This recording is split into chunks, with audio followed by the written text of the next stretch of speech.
Welcome to Election Connection, Western Connecticut State University's live news and election coverage. I'm Cameron O'Brien. Joining me at the desk is Julian DeRest and Audrey Nielsen. This is Election Connection's 9th year, and fittingly, we are here tonight until 9 p.m. How do you feel about free college tuition, impeachment, and the economy in Connecticut? This and more tonight, with great guests including Danbury, Connecticut Mayor Mark Boughton, Democratic challenger Chris Setaro, and legal expert Dr. Casey Jordan. You can tweet us at ElectionCT and call us at 203-837-9182. Let's get started. Audrey? Let's start talking about our local races. We're going to kick off with Danbury, our hometown, with Mark Boughton, who is the incumbent mayor of 9 terms. He's a 3-time primary candidate for governor, and he's a former high school history teacher. Obviously, his Democratic challenger is Chris Setaro, a former city council president for Danbury. This race is so interesting and so important for Danbury residents. What do you guys think about it to start off? For me, Mayor Mark Boughton, big headline. He's going for his 10th term, record of 130 years. But the biggest kind of headline about this is this may be his toughest challenge yet. He hasn't seen too big of a challenge in recent years. Chris Setaro, he's got an unbelievable amount of momentum, and it seems like he's going to put up the best fight Boughton's seen in a very long time. Just to follow up on him, he's going for his 10th term, but he has a positive record so far with infrastructure and the economy. Chris Setaro definitely coming up for the Democrats as one of the biggest comebacks. He definitely has shown momentum for the Democrat Party. It's going to be a very interesting race. Yeah, it's incredibly interesting. Obviously, Chris Setaro had gone up against Mayor Boughton the very first time he ran for mayor and lost only by 127 votes. Do you think we'll see a margin like that again? I feel like it could be a very small margin. We've seen in local newspapers, Facebook, things like that. Chris Setaro, we've said it 3 times already, but it seems like it's the key word, momentum. He has a lot of it, and even people from the Republican side here in Danbury are saying this is going to be a very tough test for Mark Boughton, and I just can't wait for election night. Yeah. We'll be speaking to both candidates later on tonight, but first we're going to head over to Hartford. We're looking at Luke Bronin, who's the incumbent mayor of Hartford. He weathered one of Hartford's greatest fiscal crises in 2016, and he is coming up against Republican challenger J. Stan McCauley. But he's not actually a Republican. He's a Democrat cross-listed by the Republican committee. What do you guys think about this race, and is that very unusual? For me, in my limited, political experience, only 20 years of age, I've never seen that before. I've never seen a Republican running, or a Democrat running on the Republican ticket. Certainly unprecedented in my lifetime, and definitely an interesting talking point we'll keep an eye on tonight and, of course, a week from today. Right. We definitely know Democrats and Republicans have different views on politics. Yes, J. Stan McCauley was a Democrat, not Republican. What has changed? Did his views change from what the Democrats believe as right? I wonder why he changed, and why did the Republicans agree to it too? And it's interesting. There must be some similarities between the Republican committee in Hartford and J. Stan McCauley for him to run cross-listed with them for the second time. Yeah, absolutely. Moving next to Middletown, we're looking at Ben Florsheim as the Democratic candidate, and he is the youngest candidate we're looking at in all of the mayoral races in Connecticut this year at 27 years old. He's coming up against Republican challenger Sebastian Giuliano, who was previously mayor of Middletown from 2005 to 2011. He's a minority leader for Middletown's council, and he clearly has a lot of experience. What do you both think about the clear generational divide and experience divide in this race? For me, I hear 27 years old, and it's just, wow, like someone that young who is in such a prominent position to become mayor of a city. For me, I think about myself. In 6 years, 7 years, could I see myself running for mayor? I don't think so. So God knows what's going through his mind and voters' minds as well. And he clearly, he's one of the favorites in this race, and it's going to be very interesting to see how that one plays out. Right. Ben Florsheim, we are the younger generation. Eventually, we're going to be taking over. So to me, it makes sense. I'm happy that we have a younger candidate. Yes, Sebastian Giuliano has experience, but now it's time for it's time for a new fresh air. Now our generation is coming up. A new era for Middletown, essentially, in the hands of a younger generation. Going next to New Haven, we have Toni Harp, who's running on the Working Family Party line. She is the incumbent mayor of New Haven and the first woman mayor for the city ever. She's being challenged by Justin Elliker, who is the Democratic nominee. He won the Democratic primary over incumbent Mayor Toni Harp, and she's alleging that there's been some foul play. Seth Poole is a write-in candidate for New Haven, and so is Roger Uline. So this case is another interesting one. Obviously, Toni Harp had expected to run on the Democratic ticket for another term, and she was won out by newcomer Justin Elicker. What do you both think? For me, as you just said, she lost on September 25th. The biggest storyline is she suspended her campaign. She kind of, in a sense, gave up. She waved the white flag. But as of October 17th, just a little over a week ago, all of a sudden she unsuspends her campaign. She's running on the ticket. My biggest concern right now is it too little too late for incumbent Mayor Toni Harp? Toni Harp suspended and unsuspended her campaign. Justin Elicker definitely won the primaries. Yeah. What has changed? There's been alleged foul in both parties. So for me, it's a messy race. I would like to see what's going to happen next. And it's interesting, we're seeing Toni Harp, because she suspended her campaign, the campaign dollars are gone, so she's essentially running a brand new grassroots campaign to get people to put her in on Working Families Party. And it's interesting to see if people will still come out if they don't get the normal level of fundraising that they would see out of a different candidate. Yeah, absolutely. Moving next to Bridgeport, we have incumbent Mayor Joe Ganim, who served many terms. He was convicted on charges of racketeering, extortion, and bribery conspiracy in 2003 and served a 7-year prison sentence before being elected to mayor again by the people of Bridgeport. Challenging him is Republican John Rodriguez, who's a board member for the Bridge Academy Charter School in Bridgeport, and Marilyn Moore on the write-in line. Marilyn Moore won the initial Democratic primary count before absentee ballots were counted. She's a state senator for the 22nd District, and she's alleging that Joe Ganim has engaged in some foul play in the primary election process. What do we think about this race so far? For me, it's a bit of a touchy one because we all know about Joe Ganim's criminal past. He brought up his charges, one of them being bribery, something that could be associated with what Marilyn Moore is alleging. For me, we have to wait for the facts to come out, the dust to settle, and due process to do what it does best. But for me, the biggest headline is Joe Ganim, again, they had no problem re-electing him in 2015. Has anything changed amongst the voters, in Bridgeport, or is it going to be another 2 years for him? Yeah, once again, Joe Ganim was reelected in 2015. There must be a reason. He has the connection of the people of Bridgeport. Yes, Marilyn Moore is saying there's alleged fraud, but how would we know? Yeah. Yes, I know that there are some people in Connecticut who are alleging that they were given absentee ballots that had already been filled out for Joe Ganim. Additionally, in the process of the state investigation, people have alleged that they were pressured to write in Joe Ganim, that there were other aspects of the absentee voting process that are suspect, but you have to wonder if Marilyn Moore is partially playing into fears about an ex-convict in the mayoral office. Absolutely, and on that note, actually, Audrey, we have Gabe Jones, who's standing live in Bridgeport. Gabe?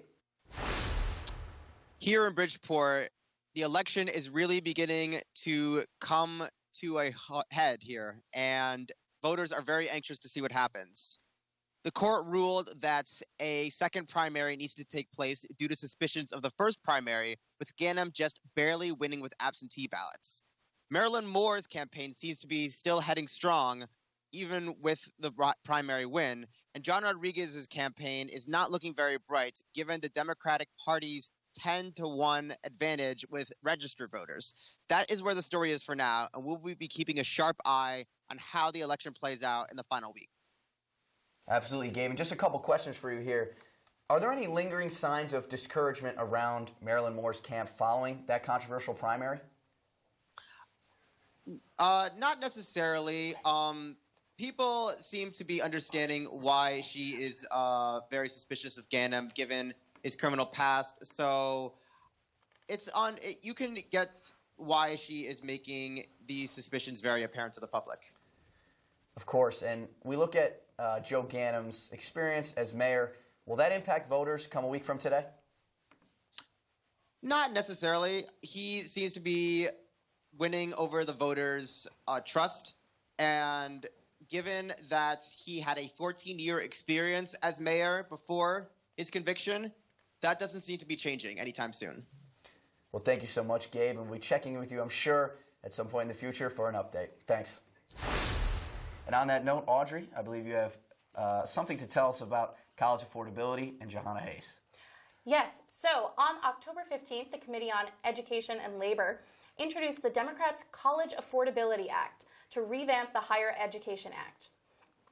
Congresswoman Hayes and House Committee Chairman of the Education and Labor Committee, Bobby Scott, introduced this comprehensive plan called the College Affordability Act to address a few different issues with how we pay for and how we go through college and the higher education system. One of the things that they're addressing is the cost of a 2-year college degree. So under this plan, they would incentivize states to offer a 2-year degree at community college for free. What do you guys think about that? Well, for me, I think, I can speak for everyone in the world saying, hey, I want free college, of course. I'm a college student, but, I think we can't lose sight of the fact that everything comes with a cost. You know what I mean? At some point, at some, area, someone's going to have to pay for it, whether that's through taxes or other means. For me, there needs to be some sort of concrete legislation, a concrete plan for me to get behind before I say, yeah, let's do free college for 2 years or 4 years or at any level. Yeah, same for me. I would love to go to college for free for 2 years. But how are you going to pay it? How's my parents are going to pay it? Are they going to pay it through through taxes or another party? How is it going to work? So the question of price definitely came up last night during a call with the student press across the United States, hosted by Congresswoman Hayes and the committee chairman, Bobby Scott. Scott told us that while they don't have a straightforward plan for how they're going to pay for this bill, which looks like it's going to come in at just under $500 billion in cost, essentially, Bobby Scott argued that they need to think about this as a matter of priorities. Obviously, in the last few years, we've had a few expensive changes to our federal government.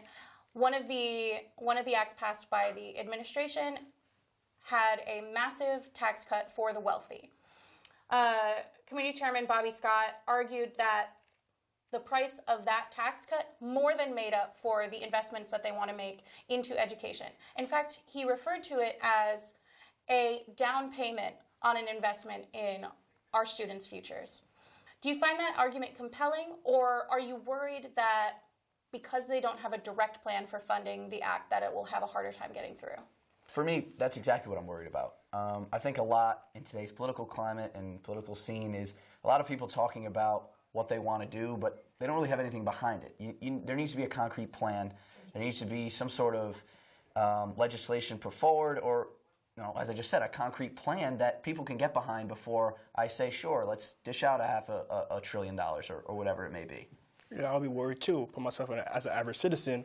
Yes, I'm getting free college tuition, but what's the catch? Right. Where will the money come from? Is it out of my pockets? Yeah. One final question. As we look at this act, some activists from either side of the political spectrum argue that this bill, this act moving forward, looks a lot like the proposal put forward by the current administration in March. They're saying, from the liberal perspective, that it doesn't go far enough in changing the status quo for student lenders.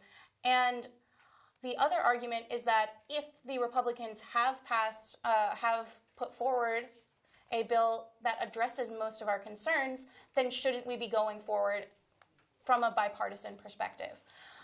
One of the ways that they approach this is in the repeal of a ban on Pell Grant funds for people who are incarcerated. Yeah.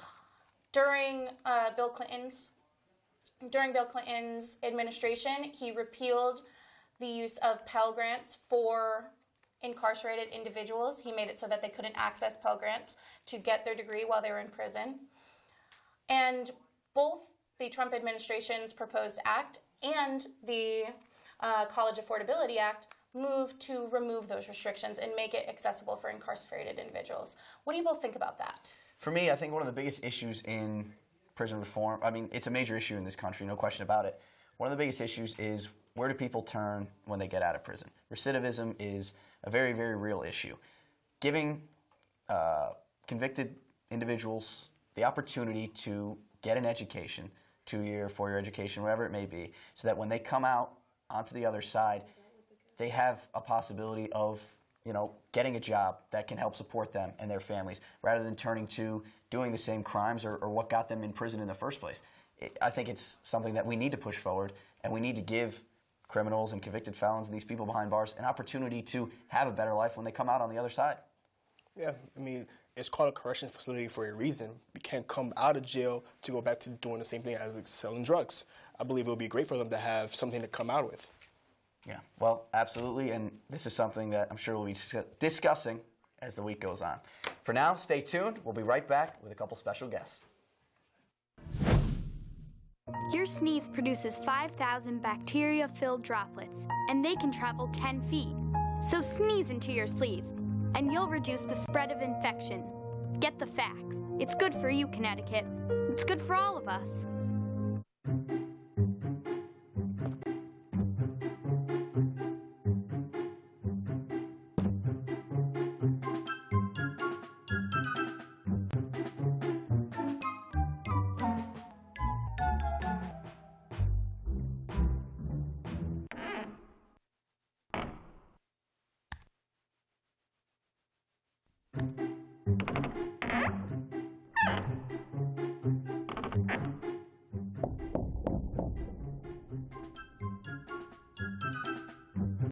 About half the people using public restrooms don't wash their hands.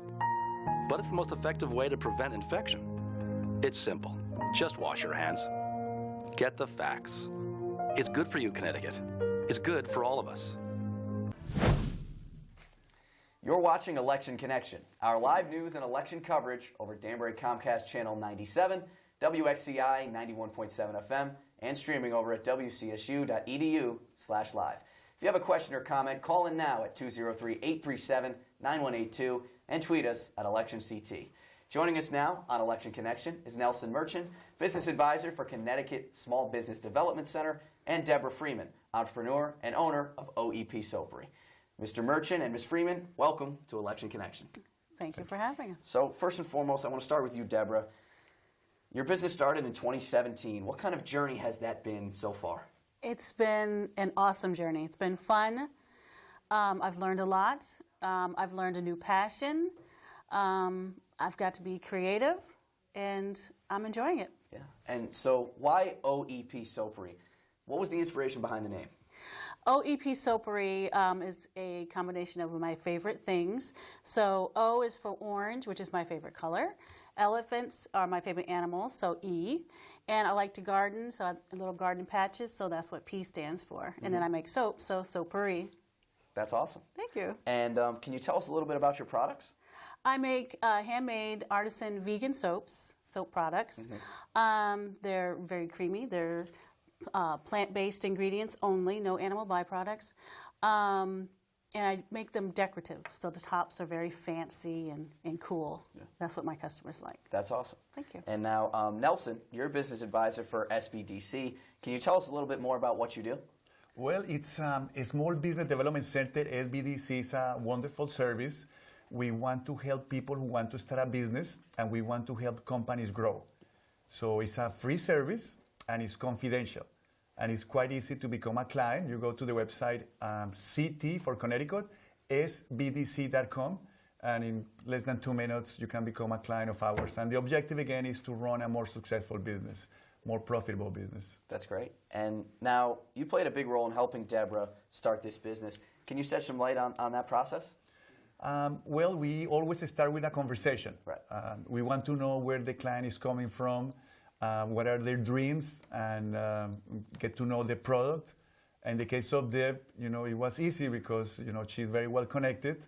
She has a big and large community, a good number of followers. She's very active in social media, Facebook, her own private group, and is very, very well connected in New Milford, where she lives. So that helps to be able to connect with your audience, with your clients, and to bring to the market products that are more meaningful to your clientele. Absolutely.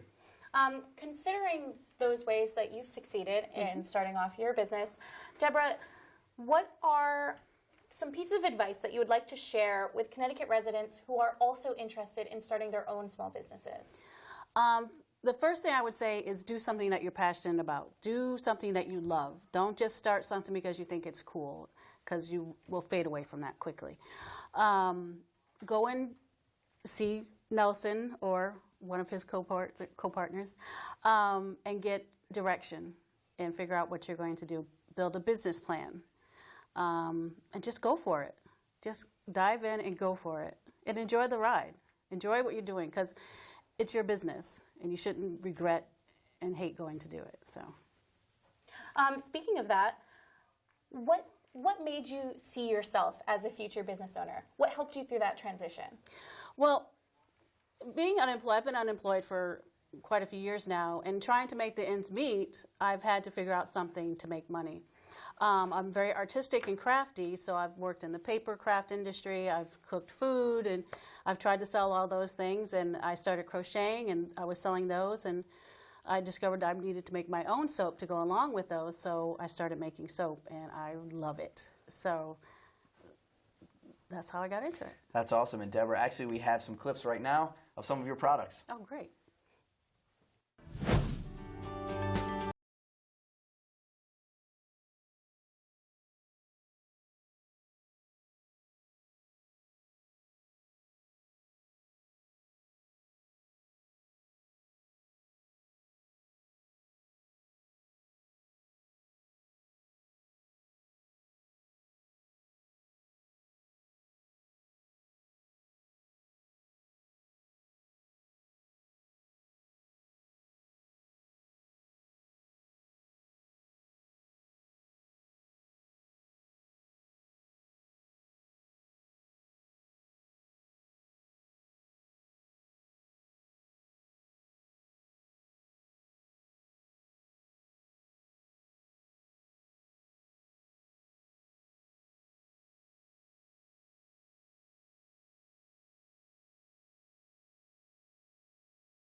Awesome stuff there. And Deborah, I'd love to just grab your initial reaction from seeing those clips and seeing all of your products on display like that. That's just amazing. It just excites me to see how I've grown my company from just crocheting washcloths to soap to liquid soap to now I do reed diffuser air fresheners. It's just growing, and I'm adding products all the time. And it's exciting. Did you ever see yourself becoming a small business owner? Yeah, yes, it's in my blood. It's in my blood. From my grandfather to my mother used to sew and sell her things. And yeah, so it's in my blood to be an entrepreneur and a business owner. That's awesome. Yeah. And Nelson, just want to touch back with you here. What kind of essential skills do you really try to push forward when working with these first-time business owners? So the most important one is validation. Yeah. You know, we want to make sure that we are into something. Deb mentioned about having passion for something. I think that's key, because starting a business is challenging, and you need to be committed. Yeah. And you need to work hard. And at the same time, if you have passion and you know what you're doing, the process doesn't have to be hard. But again, I love to start small. It's important to have a business plan, whether it's 2 pages or 50 pages. Have financial projections so that you know, if I want to take home $5,000, you know, how many pounds of soap I need to sell, and so on and so forth. So business plan, financial projections, market research, being outside the office is important, you know. Absolutely. And Deb never hides behind the laptop. She's out there talking to clients, doing networking, you know, looking for a brighter future, and that matters. Yeah, absolutely. And this is a question I want to pose to both of you. I'll start with you, Deborah, first. What are some of the positives and negatives you've seen from starting your own business here in Connecticut? Well, like Nelson was saying, I like to be out, on the other side of the computer. Yeah. And when I do the pop-ups that I do once a month at the Makery Co-working in New Milford, I get to meet my customers face to face and speak to them, and I watch them sniff my soaps, and I get a read on, oh, that one's not so great, but that one's great. They love that one, so I'll make more of that one. That's positive. Also, being my own boss, that's an awesome positive. Like you said, it is a lot of hard work. It's not just 8 hours. Sometimes I wake up at 3 o'clock in the morning. Oh, that's a great idea. I'm going to make that soap right now at 3 in the morning. I don't know why, but I do. A drawback is I make everything in my home, and I've taken up half the dining room table and other parts of the house, and this is a bootstrap business, and so I'm just using what money I make from the soap. And so I need to find a space that is mine that I can start making soap, and it's expensive, and I don't have that money right now. So that's the only drawback that I see right now. Yeah, absolutely. And Nelson, the positives and negatives you've seen through, of course, a wide, it's not just one client yourself, it's, a number of clients. What are the positives and negatives you've seen from starting a small business in Connecticut? Well, small business owners are not alone. So they have a small business development center to support them. We are statewide. And again, it's a free service and it's confidential, and we work very hard for our clients. Access to capital is very important for us. But I think the most important part is to be honest with yourself and know your limitations. I remember one client that wanted to start a restaurant, but he didn't have any money. And he said, I don't mind if I start in a corner of a small place. But then the payroll, we were working on the financial projections, the payroll was $14,000 a month. So, there is something missing there. Of course. So I like when people start small and then they make it grow based on how successful they are with the product. So it's hard work, but if you know what you're doing, if you have passion, if you have a community behind you, and you are realistic, the trip can be quite enjoyable. Yeah, absolutely. And so many financial experts around the country are saying that a recession could be coming. It could hit here in Connecticut. Is that something that you've heard, that you agree or disagree with, and what kind of impact could it have on small businesses here in Connecticut? Well, the timing is so hard to predict. Right. But yeah, I had a conversation with a person today, and that's what she was mentioning. So we need to be prepared. Right. And diversification is important. So if you have different sources of revenue from different sources, that can be one strategy, or having different type of customers, not only local customers, but expand beyond your city, your state, and sometimes some businesses like the comfort of your small community, and sometimes that's good because you have to be ready to expand. We love to promote companies that are ready to export. So is export an opportunity to grow your market? The market is amazing. We have over 300 million people in the US, but the global market is just incredible. So we have to think outside the box. If you are an entrepreneur or if you are an SBDC advisor, you cannot take naps. We have to work hard. Of course. Yeah. And just how important is it to grow your business outside of just your local community, but expanding it farther? I think that's key. Every business owner has a different objective, and that's one of the questions that I ask. What do you want to do? Mm-hmm. And some people don't want to make too much money, so that's fine. But some people want to grow very fast, and so we want to make sure that every decision is well made. The business owner is the life of the business. Right. We are on the sideline. The business owner makes it happen. Yeah. And Deb is an example, Of course. Yeah, this is an amazing example of how to make it happen. Yeah. And one final question for you, Deborah. Mm-hmm. What's your ultimate end goal with this business? The end goal with this business is I would like to start maybe teaching how to make soap. I would like to be mobile around the country making my soap. Yeah, I just want to be able to. I don't want to end this. Yeah, of course. Absolutely. I don't see it ending. I see myself making soap long into the future. Well, thank you guys so much for joining us here today. Oh, I have something for you. Sharing your stories. Oh. I have a little gift for you guys. Okay. I brought you a few of my soaps. Oh, my goodness. Wow. And I also brought you one of the liquid soaps. Oh, thank you so much. Enjoy. Again, absolute honor to have you guys here with us. thank you so much for sharing your stories. We really appreciate it. Thank you for having us. Thank you. Well, stay right here because coming up, we have Danbury's Mayor, Mark Boughton.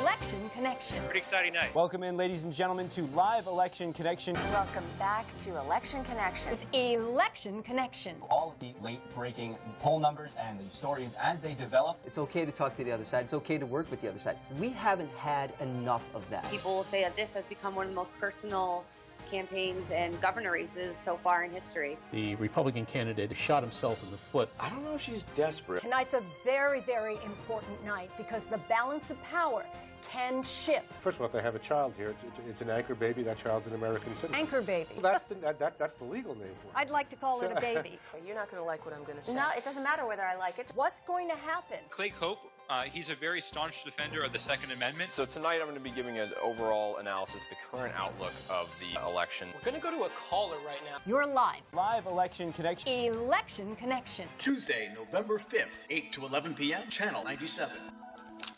You're watching Election Connection. I'm Cameron O'Brien, and joining me at the desk is Julian DeRest and Audrey Nielsen. We have a special guest now, 18-year incumbent, Danbury's Mayor, Mark Boughton. Welcome, Mr. Mayor. Well, thanks for having me. It's great to be here, and I'm just so excited by this building. It is fantastic. Yes. I haven't been in here before, and I saw the work going on all summer, so what an incredible asset to Westcon. Yeah, it truly is amazing. Well, first and foremost, I want to ask you, how are you feeling about your campaign a week out from the election? We feel real good. You know, our internal polling is very strong. We're doing the mechanics of the campaign now, making sure people are registered to vote, getting them out to vote, making sure absentee ballots are being, brought in and filed correctly. So we're doing all that kind of stuff as part of running a campaign. But, you know, we feel strong, and our approval ratings have been strong pretty much throughout the summer. So we're pretty excited for Election Day. Yeah. And so you're here, we've said it multiple times already tonight, you're looking for a record 10th term. What gives you the drive to run again, to try and become the mayor for 19, 20 years? You know, I don't really look at it in terms of that way. I sort of look at things in terms of 2, 4, 6-year blocks. Yeah. You know, what do you want to accomplish? What do you think the city needs? How do we get there? The years just sort of add up that way, you know. So I fully recognize that this is the people's position. It's not my job, you know, and I'm just on loan to the position for as long as they'll have me. So with that, we've got a lot of exciting things that we've done in the past, and then a lot of exciting proposals for the future. I think one of the most important ones is connecting our downtown rail station very close to this site into Southeast and then ultimately into Grand Central Station. So we'll be able to cut off a significant amount of commuting time. We'll be able to increase property values in Danbury. People will want to commute in and out. And if you're a student here at Westcon, you'll be able to get in and out of the city pretty easily without having to drive down 84 and get it southeast or Katona or someplace farther south to get on the train. Yeah, absolutely. So speaking of this plan to connect the train line into New York, this would cut down, obviously, people's commute times and open up some more opportunities for people to work in and out of the city. But what concrete steps have already been taken or are being taken in the evaluation of this plan? So the first part of this is to conduct what they call a feasibility study. Basically, that'll make a determination of how many people would actually ride the train. Would it be economically feasible to invest the money? Anytime you touch trains, they're very, very expensive. It's just the nature of that kind of industry. But the train tracks are already there, so that's 90% of the battle is having the track that's already there. Once they make a determination that yes, there is a demand for this kind of ridership, then we'll take the next steps about securing financing. There's a number of ways we can finance the project. 1 through the state of Connecticut, 2 through Build America, which is a transportation initiative that the state is currently using.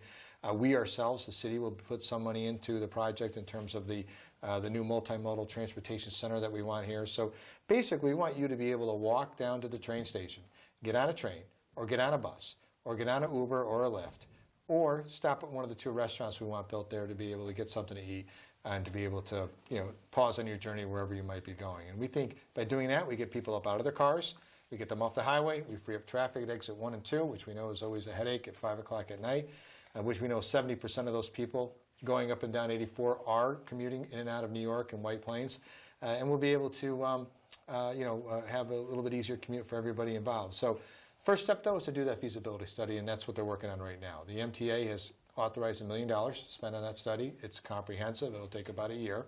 And then from that point, we'll be able to take that information and then go to state DOT the federal government and Metro North.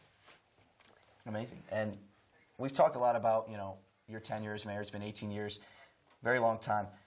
What is your biggest accomplishment that you've had, that you feel you've had in these last 18 years?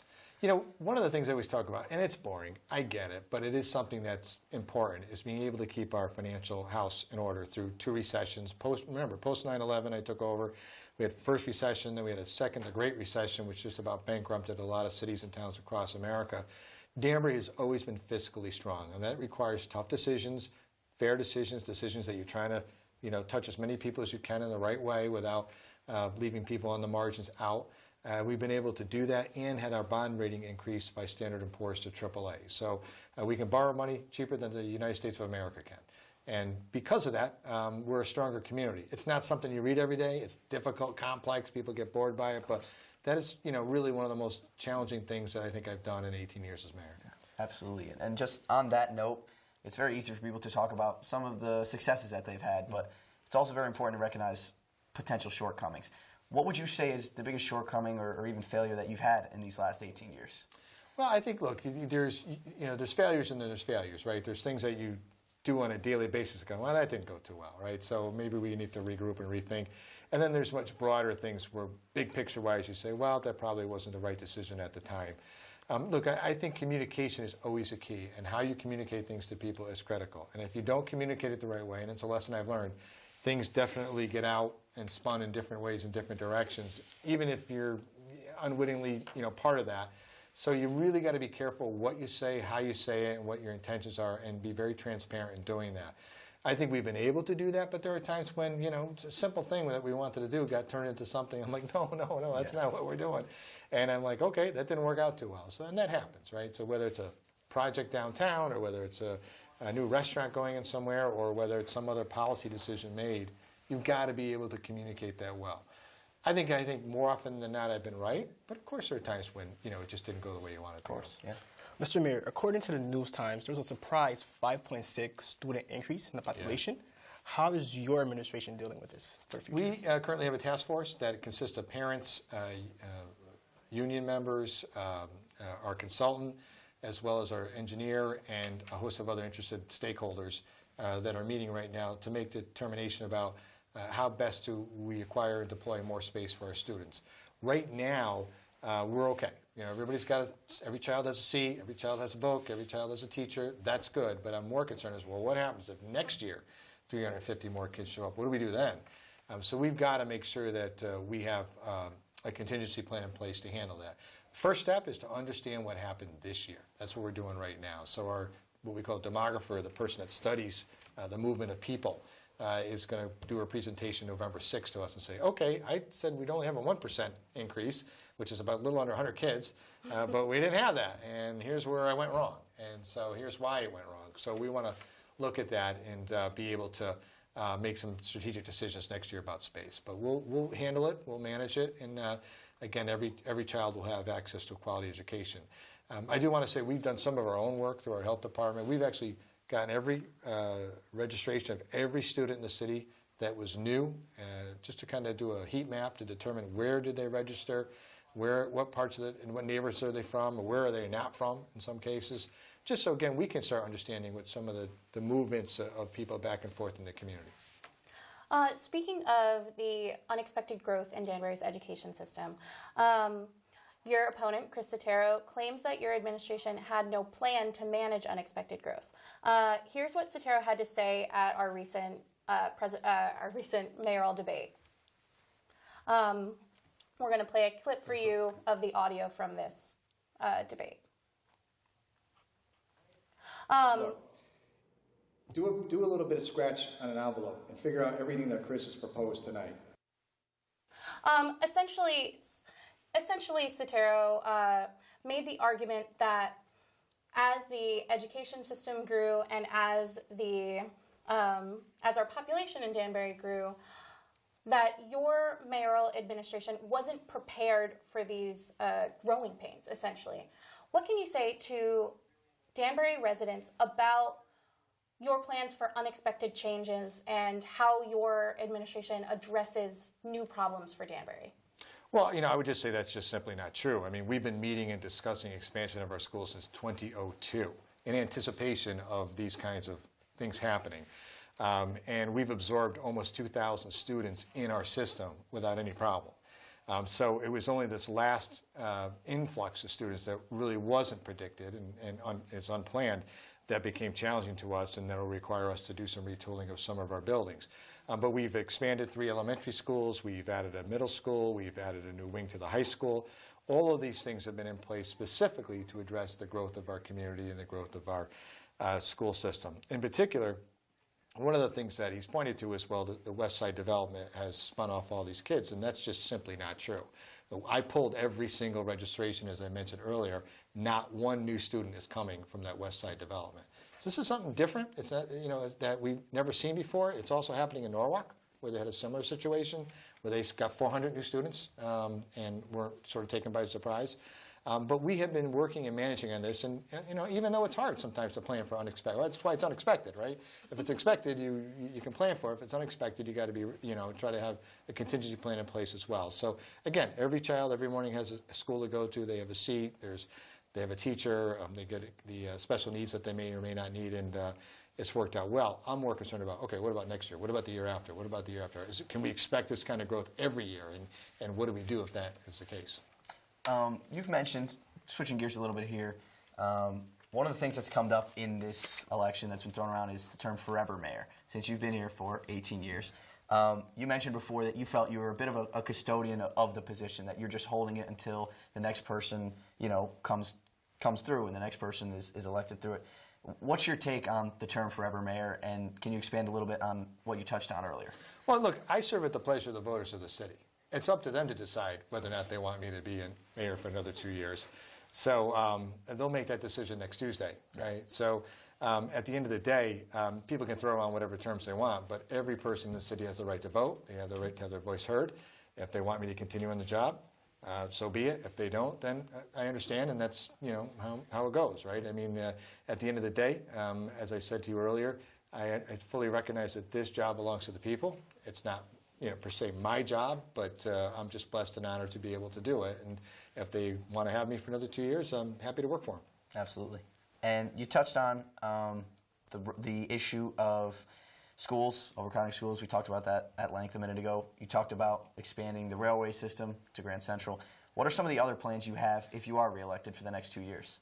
We're going to continue our very robust investment in our infrastructure, our roads, our bridges. In fact, we're going to be causing a little bit of disruption for you all here at WestCon. The Crosby Street Bridge is going to be torn apart fairly soon and has to be rebuilt. So that's going to require some traffic diversion, much like Moss Avenue is closed right now. Because I've heard some students that have called, and I get it, but we got to be able to do our work and do our infrastructure improvements. So we'll continue to work on that. And in addition to that, we're going to focus in on managing our space for our schools, as we mentioned, and have a plan ready for a vote in March, as well as continue to expand our open space, to continue to expand our recreational opportunities for our residents. We're going to add a new dog park, which we just got final approval on right now, so it'll be on the east side of the city to join our other dog park we have.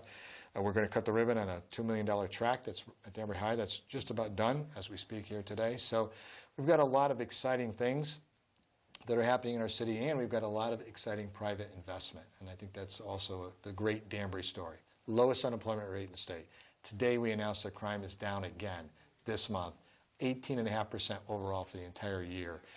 People want to live in Danbury, they want to be here, they want to be part of something exciting, and we're going to make that happen.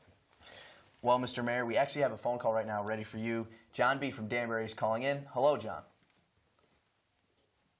Hello, Mayor Boughton. Hello, DEF team. Good to be on with you guys this evening. Mayor Boughton, I actually just have a few questions for you this evening. As we know, Western Connecticut State University is an economic driver for the Danbury community. So how do you think you will strengthen the relationship with the university in the next term? Well, I have to tell you, I work with Dr. Clark a lot. He's an outstanding administrator and just an all-around good guy, too, on top of it. So We recently, I just participated, I think you were there, John, in the Day of Caring that WestCon did, which we had a record turnout thanks to you and a whole bunch of other people that showed up. It was amazing to see WestCon students partnering with the city on a whole bunch of projects, and our nonprofits too. It was just a cool day.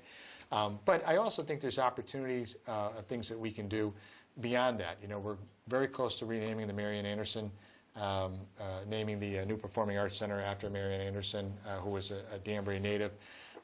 Very famous Danbury native, and I think that's great. I think the ICE Performing Arts Center has more potential that we can touch and work on, and it's a pet project of mine that I think is a great partnership with the university. And I'd like to see us be able to develop, I've actually spoken to the governor about this. I think each of our state, and I'm a product of State University. I went to Central Connecticut for my undergraduate degree, and I went here at WestCon for my master's degree. I'd like to see us create our own local board of trustees. And the reason is there are people like me that would love to donate their time, their energy, their effort to this institution and their money. Not that I have a lot, but the little bit I have to help out with scholarships and programming and things like that. But we're sort of pushed off to the side because we have this centralized bureaucracy in Hartford. And so you have to get appointed to the Board of Trustees. It's a singular body. It's hard to get on. I think each university would do better to have its own local board, that we could work with the president to help make decisions and help raise money for our foundation, and to be able to draw tighter connections with the local community. I think that town-gown relationship is critical, and it's one that we have to continue to build on. It's not, the state does not make it easy. And everything from using the buildings to putting in roadblocks for participating in events, it's hard for community groups to get here on campus. And oftentimes people will drive by here and say, what happens there? I wonder what goes on in that place. And yet the students are very inviting. There's great speakers here. You can audit classes. There's just a lot of stuff that we can work on. And it's really a system-wide problem. It's not necessarily a WestCon problem. But I know that Dr. Clark has been outstanding and great at listening to that kind of stuff. And look, we need to attract more students here, too. I mean, our enrollment's down, and we need to be able to build up our enrollment as well while the state goes through some demographic changes. Absolutely. Well, we'll be continuing our conversation with Mayor Mark Boughton in just a minute, so don't go anywhere. We'll be right back.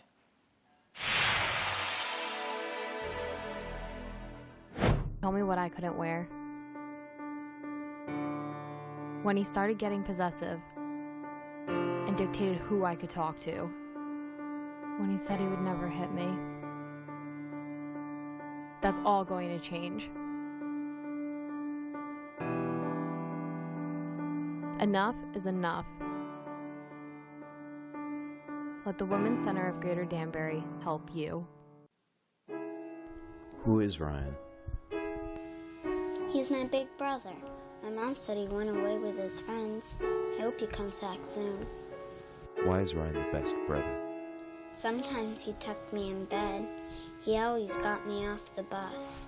Sometimes I even watch him draw. If you could say anything to Ryan, what would it be? Come home. When you think of jail, who do you see serving time? A thief. A murderer. A drug dealer. A kidnapper. An embezzler. If you serve minors, you could serve time.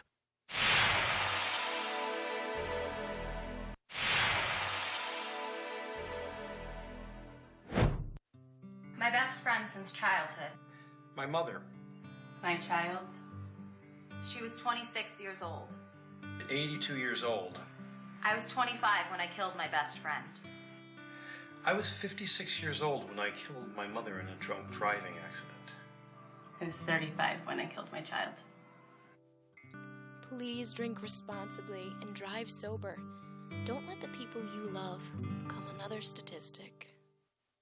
Give a dog a bone, give a dog a home.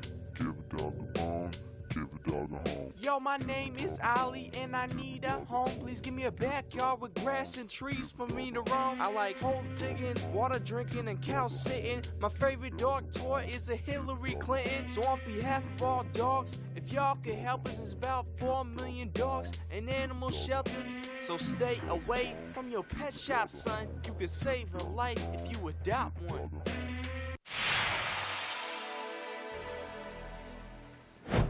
Welcome back to WCSU Election Connection. We're here with Mayor Boughton from Danbury, and we're talking about the upcoming mayoral election. So we've talked at length about some of your successes and the way that you approach your leadership of the city. Recently in a debate, some of the more controversial aspects of 18 years, it's going to come up, Sure. Came up with Chris Setaro. You faced some criticism regarding an incident from 2006. It was called the Danbury 11 case following the sting arrest of Ecuadorian illegal migrants. And it's back in the conversation a little bit. Here's what you had to say about these men during the October 10th debate. But look, at the end of the day, we did have a strategic partnership with ICE, and it was a good partnership because it was. Can I finish? Because it focused on criminal activity. And let me just tell you the 20 people that were apprehended under that program and were deported. One of them was taking flying lessons at Danbury Airport. Nobody knew who he was. Another person had multiple sexual assaults of minors. Another person had 7 drunk driving arrests. Nobody, not the immigrant community, not the community at large, wants those people living amongst them. They should be deported, and we were proud to do it. So that was from the October 10th debate with Setaro. He had brought up the Danbury 11 case, arguing that you didn't represent the diverse community in Danbury. Obviously, you have very strong ties to the immigrant communities in Danbury, but Mayor Boughton, does the criminal background of a few of these men, as you listed at the debate, justify what some have called a civil rights violation by the town of Danbury? Yeah, so what's happening here is there are 2 separate things that are being mixed together. The Danbury 11 was an ICE operation which the City of Danbury Police Department provided assistance to. So, in other words, ICE said, we want to do this operation. They called our PD and said, hey, will you guys be willing to help out doing whatever. So that was one thing. The partnership I was referring to was something called 287G. That happened several years after the Danbury 11. And in that program, 2 of our detectives were trained to access ICE databases so that they could apprehend people that were wanted in their own country for criminal activity. And that's what I was referring to. So the 11 people arrested weren't necessarily wanted on any crimes. That was up to ICE why they wanted them. We don't know. But the program that I was referring to, where those people that I listed out, that was in part of our partnership with the Department of Homeland Security. Okay, so there were some wires crossed at the debate and in the following conversation around it. And it can be confusing because it was so long ago. I mean, look, I think that's really the message here is that this community has grown. We've all evolved on this issue. We all work together. We're the most diverse, 11th most diverse city in the United States of America and the most diverse city in the state of Connecticut. I'm proud of it. I'm proud to lead it. And each and every day, as you mentioned, we have interactions with all kinds of people, and we ask just one question: how can we help you? What can we do for you today? So, you know, if we keep looking back to our past, we're never going to see our future. And I think that issue has long been, has been discussed and has been debated. And I think we're a community now that's moved forward and beyond this. Thank you, Mayor Boughton. Mayor Boughton, in September, you received the award recognizing Danbury as a recovery-friendly community. Right. What has your administration done to get such an honor? Well, we're the only recovery-friendly community in the state of Connecticut, and we're very proud of that. And the reason for that is that we welcome and work with prospective, for lack of a better term, halfway houses or facilities that deal with people that are in recovery. We have I don't necessarily want to say where it is, but we have a fairly large facility with apartments with wraparound support services that people go to take that next step after going through rehab. I think with the opioid crisis and with all of the challenges that represents, the fact that other communities haven't done that is somewhat, I think, troubling to me. But I think it's the very least that we can do to help people get back on their feet. And there are so many incredible, heartwarming success stories of people that have faced that demon and have fought through it. Particularly when we know now that there was a pharmaceutical company in Danbury suing that pharmaceutical company that was really dedicated to getting people addicted. And there were doctors who were rewarded for overprescribing that medication. And so they've made it obviously a lot harder to get that medication, but now people have moved on to heroin because it's so much cheaper. And fentanyl and other kinds of things, and we see these horrible stories of people overdosing and things like that. So we want to be there to catch people when they're falling, to help them, put them back onto the path of prosperity, and put them back into living a healthy life. And it's been It's sad, but it's also been rewarding. You know, for every step forward, there's a step back sometimes, but when you meet that person that's finally made it through, it's an incredible thing to see how great they look, how excited they are to take on life. Absolutely. And on that note, we're just going to switch gears a little bit because we have our very own Zena Kajamarka, who is standing by with an update on the race in Hartford. Hi, Cameron. I'm here in Hartford, Connecticut at Luke Bronnan's headquarters. He is the current mayor of Hartford and will be running the election happening next Tuesday. In 2013, he was appointed by Governor Malloy to serve as general counsel. He has worked with legislators and state agency officials. Well, thank you, Zena. Just a couple questions for you here. Regarding J. Stan McCauley, we talked about it earlier. He's been placed on the ballot as a Republican, even though he is a registered Democrat. Is there a fear that could cause confusion and hurt his chances coming up on Tuesday? There is a possibility that this could cause confusion among voters, but for supporters who know what he is capable of, this shouldn't be a problem. Absolutely. And one final question for you. Luke Broughton, he is the incumbent mayor. Does he feel he has the advantage heading into election night? Well, being the current mayor of Hartford, he knows what is required of him, and he has created a reputation for himself. So this does put him ahead of the game, so it shouldn't really be a problem for him when it comes to the elections. Absolutely. Well, thank you so much, Zena, and I'm sure we'll be checking back in with you next Tuesday for further updates on this race. We'd just like to thank Mayor Mark Boughton again for joining us in that last segment there. Got his thoughts on that race. It's truly amazing. But switching over to this Hartford race, what are your guys' initial kind of thoughts heading into this? She mentioned that she wasn't sure, or that she was sure that Luke Broughton probably is the favorite heading into this, being the incumbent mayor. What are your guys' take on that? I think definitely we're looking at a favorable outcome for Luke Broughton. I don't think it's very likely we're going to see a Republican at the head of Hartford at the end of next week. And I think that Broughton's history with the handling of a financial crisis in Hartford is really going to bolster him through. Though, of course, J. Stan McCauley has very strong community ties in Hartford. I agree. J. Stan McCauley has definitely community ties, but Luke Broughton definitely has survived Hartford with the financial crisis, which I definitely believe has an advantage. Yeah, absolutely. And what does it say about Hartford's political climate, kind of switching to J. Stan McCauley here, that the city's Republican committee cross-endorsed a Democrat to run on their ticket? I think it shows that J. Stan McCauley has strong reservations about Broughton's plan for Hartford.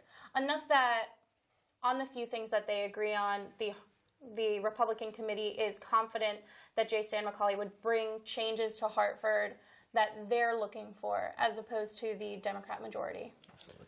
I mean, is he running his campaign through what he had lost for the third time? Like, is it a different call? Yeah, absolutely. And Luke Broughton, he's worked for a number of years alongside Dan Malloy, the former governor of Connecticut. Do you guys feel that his experience there could and has translated to his experience as a mayor? I mean, it's a different ballpark. Being a mayor is definitely different from working with the governor. And every city is different in Connecticut. Dan Malloy is dealing with the whole state. You know, Hartford, that stuff, like I said, every city has a different culture. So I believe, hopefully, he uses tactics that he used with the mayor, with the governor in Hartford. Yeah. Absolutely. And very similar to Mark Boughton, who just joined us. J. Stan McCauley is very much running with a bipartisan approach, with a people over politics approach. He said, to quote him, "We need to look past party lines." Simple as that. We need to look past party lines.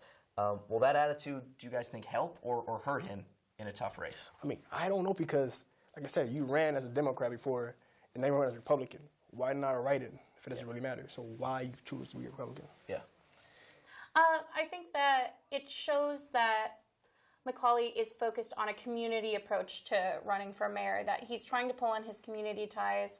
He's trying to show that he has an agenda for the city that is about the people who live in the city more than it is about bipartisan issues. Yeah, absolutely. Well, coming up, Chris Setaro, Democratic challenger for mayor in Danbury, Connecticut, will be joining us. This is Election Connection, streaming over WCSU.edu/live, and we're broadcasting over WXCI 91.7 FM in Danbury. Election Connection. Pretty exciting night. Welcome in, ladies and gentlemen, to Live Election Connection. Welcome back to Election Connection. It's Election Connection. All of the late-breaking poll numbers and the stories as they develop. It's okay to talk to the other side. It's okay to work with the other side. We haven't had enough of that. People will say that this has become one of the most personal campaigns and governor races so far in history. The Republican candidate shot himself in the foot. I don't know if she's desperate. Tonight's a very, very important night because the balance of power can shift. First of all, if they have a child here, it's an anchor baby. That child's an American citizen. Anchor baby. Well, that's the legal name for it. I'd like to call it a baby. You're not going to like what I'm going to say. No, it doesn't matter whether I like it. What's going to happen? Clay Cope, he's a very staunch defender of the Second Amendment. So tonight I'm going to be giving an overall analysis of the current outlook of the election. We're going to go to a caller right now. You're live. Live Election Connection. Election Connection. Tuesday, November 5th, 8 to 11 p.m., Channel 97.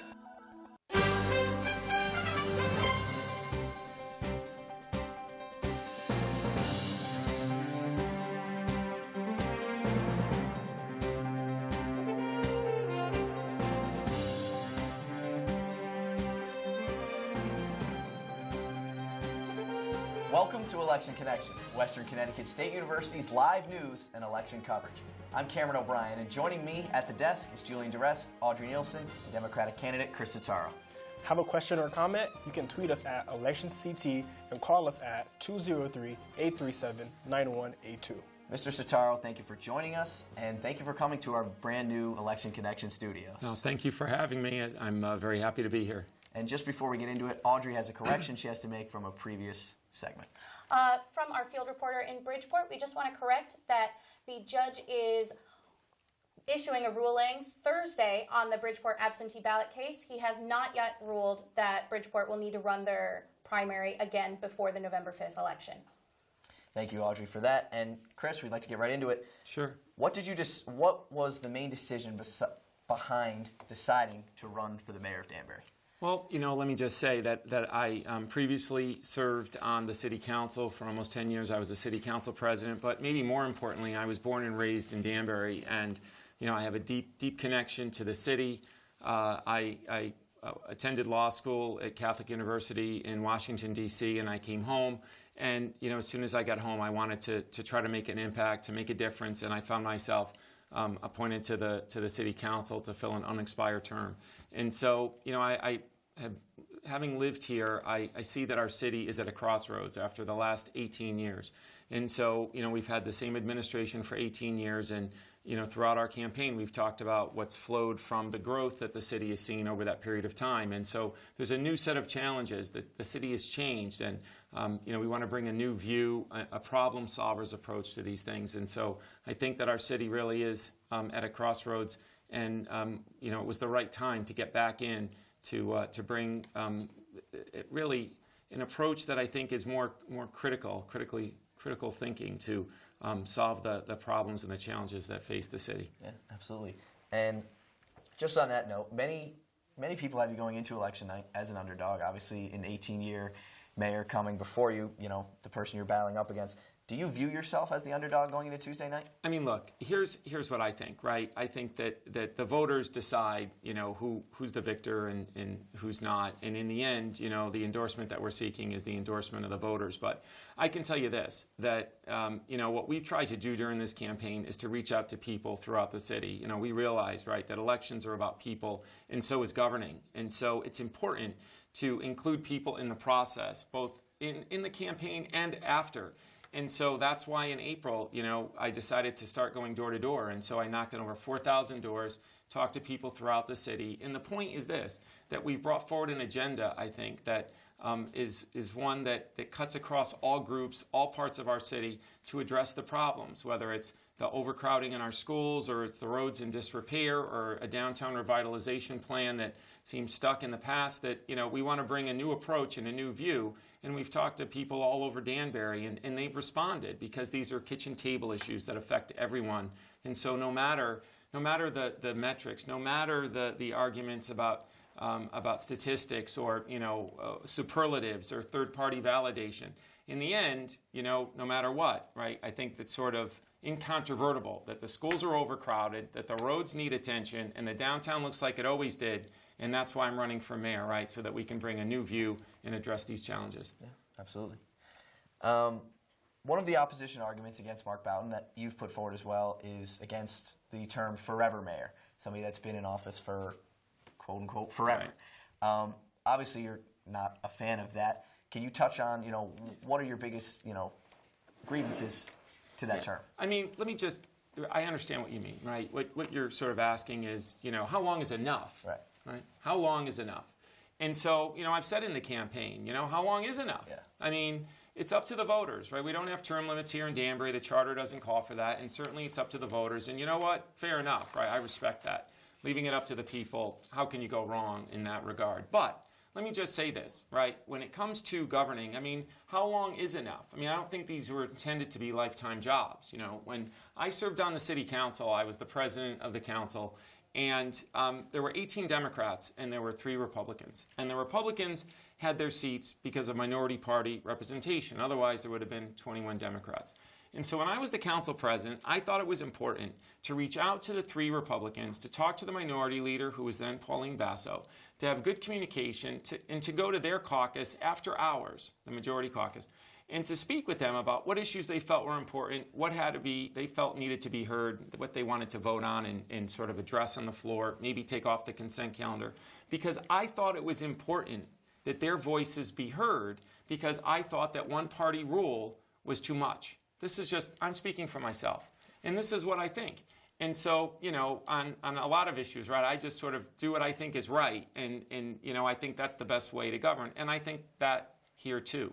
And so when you talk about how long is enough, look, in the end, it's up to the voters. But what do I think? I mean, I was on the council almost 10 years. I thought that was plenty. In the end, I think you want to make an impact. You want to do the job well and move on. And so part of the argument we've made here isn't just that it's been 18 years, although I think that does resonate with people, because we don't have a history here of mayors for life.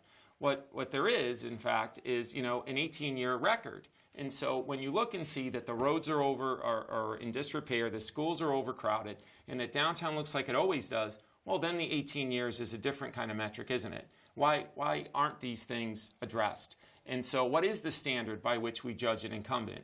And what are the consequences for a good outcome or not? And so if things are left sort of undone or they haven't been tended to or neglected over a long period, we're making that kind of an argument, right? I mean, look, I think that it's fair to judge an incumbent on his or her record, and that's exactly what we're asking the voters to do. Yeah. Danbury has a $1.3 million funding crisis. What's your opinion on this? Well, I mean, I think we're sort of seeing this coming. I filed my committee in December. In January, we announced that we were running. And, we had to develop our positions, right? For any of you maybe who have gone to our Facebook page, we have a sort of a video library. And one of them is my announcement speech, and that's been sort of cut up into different parts depending on the topic. But the bottom line is that we've been saying for a long period of time that our schools are overcrowded. In fact, that was the case 18 years ago, that schools were overcrowded. Not like now, okay? What we've seen over the last 18 years is tremendous growth, especially on the west side, without a plan. And so what we've had are a change in the zoning regulations to allow for thousands and thousands and thousands of condominiums. And what's resulted from that is what flows from unfettered growth. And so now we have, among other things, schools that are overcrowded to the point where there's a crisis. Now, the Democrats on the council at budget time in April and May said this. And so they put forward an amendment to transfer $1 million from the fund balance. They were told at the time that that would imperil the city's bond rating and that there would be a calamity if that were to be done. And so in the end, there was a fairly party line vote, if I recall correctly, and so it was voted down. But now, here we are, right? 6 months later, and what is there? There were 350 more students showed up than anticipated. And so there's a $1.3 million funding crisis because of that. That still hasn't been brought back to the council, and I'm not sure why that is, but that's the situation. And so what I think is, first of all, we've got to take first things first. And the issue is, how did it get to be this way, right? And so we want to put forward solutions, how to solve problems. And so I don't think there's a plan. There certainly hasn't been. We've heard that maybe there's a short-term plan and a long-term plan. I think the bottom line is if there was a plan, there wouldn't be a $1.3 million crisis. and 350 students showing up to school that no one anticipated. I don't know how they couldn't anticipate it, since thousands of condos are built over on the west side of town. And so I think the first thing we have to do is to take the bull by the horns and have a commission that's made up of parents, teachers, administrators, and facilities experts, so that we can craft a strategic plan, not for 1 year, but for 20 years, so that we can put our school system, the infrastructure of our school system, on the right track moving forward. Now, the last 10 years, there have been multiple bond issues, one of them for $50 million. If you add all that up, we could have built another school. Now, I'm not saying that we need another school. What I'm saying is that we need to get it right? Because if what we need now is another school, what about all of these multiple bond issues over the last 10 years that resulted in our building additions?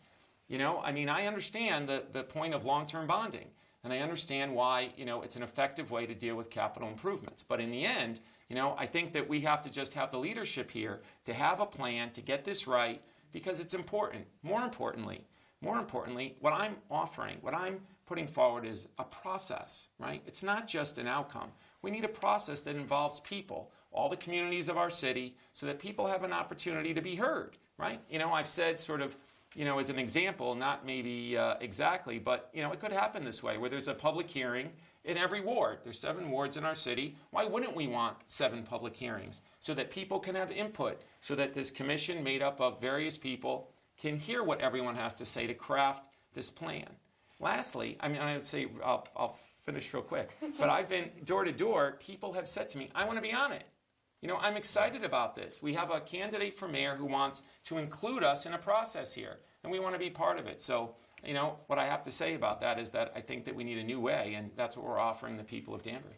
Mr. Setaro, obviously you know that it's Mayor Boughton's position that the new students are not coming in from the developments on West Side. Do you have any evidence that the new students' population is directly coming from those condominiums? Yeah, I was at an interview with the News Times the other day where the mayor said that there were no students from Rivington, which is one of the many developments that are over on the west side.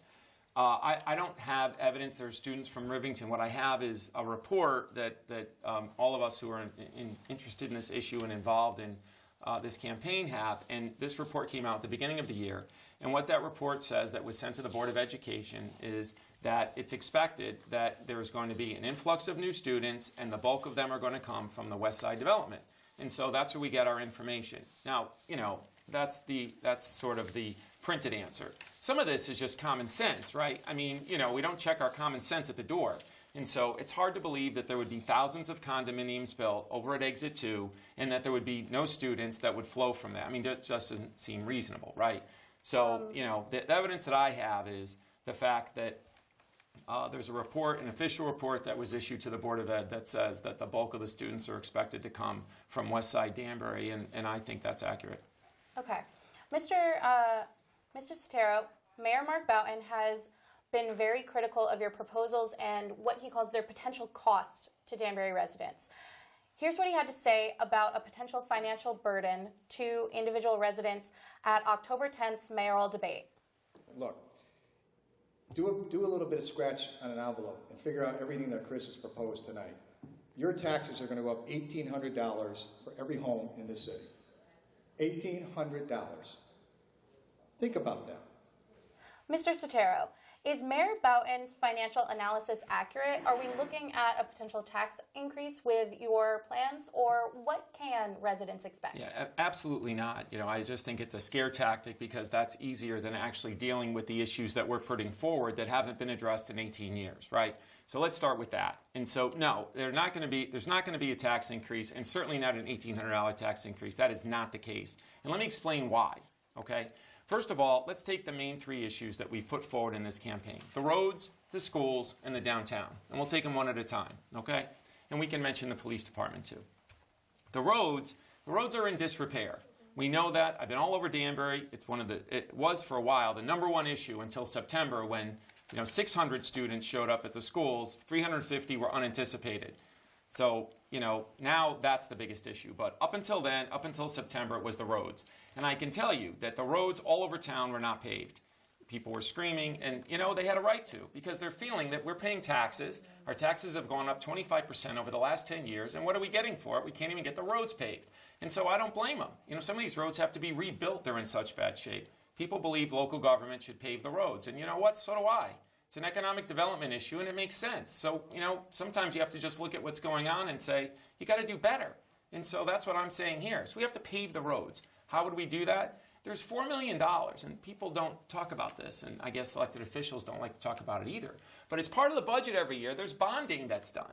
So there's been some stones thrown at me about bonding. There's bonding done every year. When I was on the council, it was $500,000 without voter approval. Now it's $4 million. $4 million. That's quite a bit. So you know what? I think that we can get some of the roads paved with that. How about that? And so, it's a short-term bond. It makes sense. The interest rates are low. I saw the mayor say $50,000 bond means you pay $65,000. I don't know where that is, where that happens, okay? The interest rates are low. That's not the case. Second, so there's not going to be any impact on the mill rate by paving the roads. Second, as far as the schools go, they're bonding now. Over the last 10 years, they've had multiple bond issues to put these additions on schools. And okay, how much have we bonded? 50, 60, 70, $80 million? And so what I'm saying here is that we're going to have the same kind of bonding, except you know what? It's going to be smarter, because we're going to have a strategic plan that's got public support that we build through this commission, okay? And I'm telling you, it's a good idea, it's a way forward, and it's better, and it's going to save us money, because this way we're going to be more proactive. We're not going to wait till there's a crisis and then run around and figure out where we find $1.3 million or how we put the toothpaste back in the tube, okay? That's not going to work. So this is a better approach, and I think it's going to save us money, not cost us money. The third thing that I've talked about is the downtown. Well, that's not going to cost us money. What we need there is, leadership. That's what we need. A mayor who's going to go to restaurateurs, entrepreneurs, and investors and explain to them, right, and work with them and talk to them about why downtown is a good investment. There's opportunity zone benefits through the federal government where investments are only taxed based on what you're paying for the purchase price. And so the bottom line is improvements are not taxed. And so that's a huge benefit. And so that's what I've said I'm going to do. In fact, I've had people talk to me during the campaign about this. And so I think that the leadership to go and to build the will to make investments in our downtown is a matter of not just desire, but focus, passion, right? Somebody who really wants to make a difference here. And that's what I'm talking about. It's got to matter. Clearly downtown's not been a priority here for the last 18 years, or else it would look a lot different. I grew up here. It makes a difference to me, and I've been all over this city, and I can tell you firsthand it makes a difference to people, and that means it's even more important to me than it was before. And so I'm going to go talk to the restaurateurs, investors, and what we need is a dining and entertainment district downtown. I think it's going to make a big difference. It's going to entice people to want to invest downtown, and it's going to have an impact on economic development, because you're going to see business want to stay here and want to move here when they see that we're developing nightlife, that we're developing our downtown, and there's a real revitalization effort. Talking about is one thing. Doing something about it is another. And so the last thing, I'll just wrap up quickly, is about public safety. I've said, there's 154 officers that are, according to the contract, the collective bargaining agreement, there should be 154 officers. There's only 132. That's been the case for years. And it's in the News Times. Every year the News Times writes an article about the overtime. Well, I'm saying that we need to hire a full table of organization and then have a more robust community policing operation downtown. It's going to promote small business to be there, stay there. It's going to be good for our residents, increases safety. It's good all around. And so, I think if we do that, we're going to save all the overtime, the millions in overtime that we're spending. And B, what it's going to do, I think, by filling out the table of organization, it's going to create a situation where, that overtime that we've had over a period of years is just not going to be necessary, because this money is already budgeted. So if we're already budgeting to 154 officers and we're just spending it based on, I'm presuming, on overtime, why not fill the table of organization? It's not going to raise taxes. So those are 4 things I proposed. They're not going to raise your taxes $18, much less $1,800, and it's just wrong. Absolutely. Well, thank you so much for joining us, Mr. Setaro. We'd like you to stay here, but for now we're just going to switch gears, send it out to Juliana Boldrin, who's standing by in New Haven.